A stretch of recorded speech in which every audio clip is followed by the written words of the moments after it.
Welcome back to Inside. I'm Syed, and every week I take real academic research and bring it closer to the life you're actually living. Like a diary that did psychology. Let's take a peek. Inside. I spent the past 5 hours working on a report. Its submission deadline is close, but I'm so tired. 3 coffee in a can cups tired. But still, I wanted to power through until it was done, because I didn't want to ever look at it again. That's when the questions started to creep up on me. Was I burnt out? I ignored it because I still had work to do. But as I was typing in Word, it just kept crawling back to me. Am I burnt out? I realized there that if I needed to ask myself twice, I've already answered it. I am. What fuel I had 5 hours ago had run dry, and now I lay in my bed, drained as if I'd just run a marathon. Ironically, with my laptop still plugged in, still at 100% fully charged beside me. Here I realize I'm no machine, but I still have a battery. With exam season closing in, burnout was something I expected.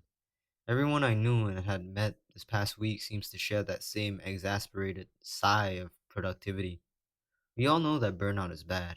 So how could I, expecting it to happen, not realize I let my productivity become self-destruction? I turned back to my report and opened a new tab. I wanted answers. We all know that burnout is bad. So how could I, expecting it to happen, not realize I let my productivity become self-destruction? I turned back to my report and opened a new tab. I wanted answers.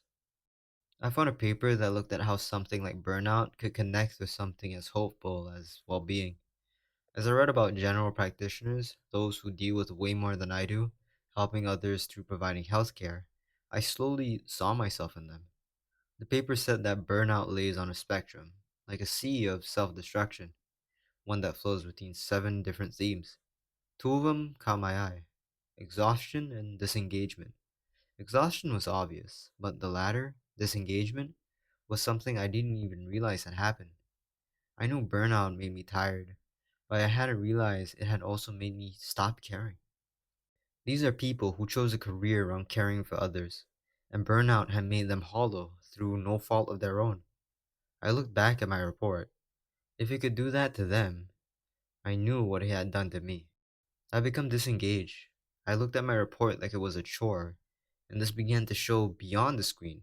Because of this grind set, I saw basic things as a waste of time.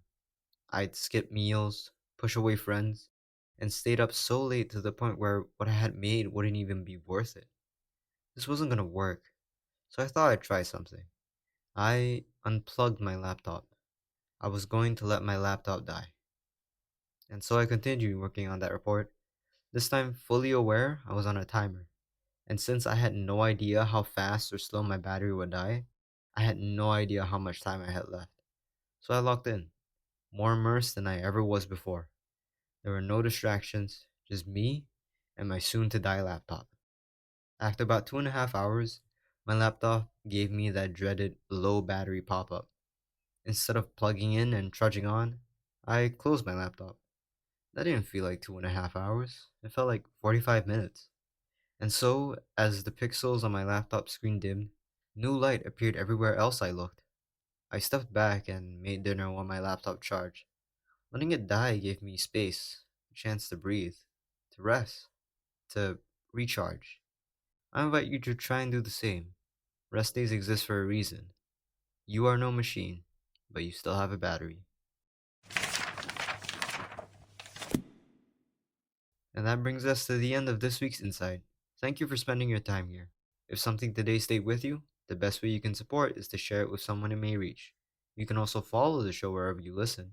And if you have a moment, leaving a review genuinely helps more people find us. Until next week, remember that there's always more inside.